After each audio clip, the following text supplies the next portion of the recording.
মধ্যে কিছু আমি তোমাদেরকে দুনিয়ার মধ্যে পাঠাইলাম, পাঠাইবার পরে আমি জানি তোমরা অনেক অন্যায় পথে যাবে, অনেক কাজ করবে, যে কাজগুলোর মধ্যে তোমাদের গুনাহ হয়ে যাবে।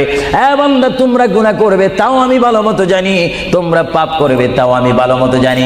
বান্দারে, পাপ করার পরে, গুনাহ করার পরে একাই কি মসজিদের মধ্যে তোমরা কেঁদেছো, রব্বানা যালামনা, বলেন রব্বানা যালামনা আনফুসানা ওয়া ইল্লাম তাগফির লানা ওয়া তুরহামনা লানাকুনান্না মিনাল খাসিরিন বলে বলে মসজিদে কেঁদেছো, আসরের নামাজ পড়ে কেঁদেছো, যোহরের নামাজ পড়ে কেঁদেছো, মাগরিবের পড়ে কেঁদেছো, এশার নামাজ পড়ে কেঁদেছো।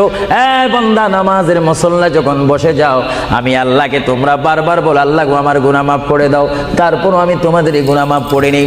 তারপরও তোমরা নিশি রাত্রে, মানুষ যখন ঘুমে যায়, তোমার বিবি যখন ঘুম যায়, তোমার ছেলে যখন ঘুম যায়, তুমি নিশি রাত্রে ঠান্ডা পানি দিয়ে ওযু বানিয়ে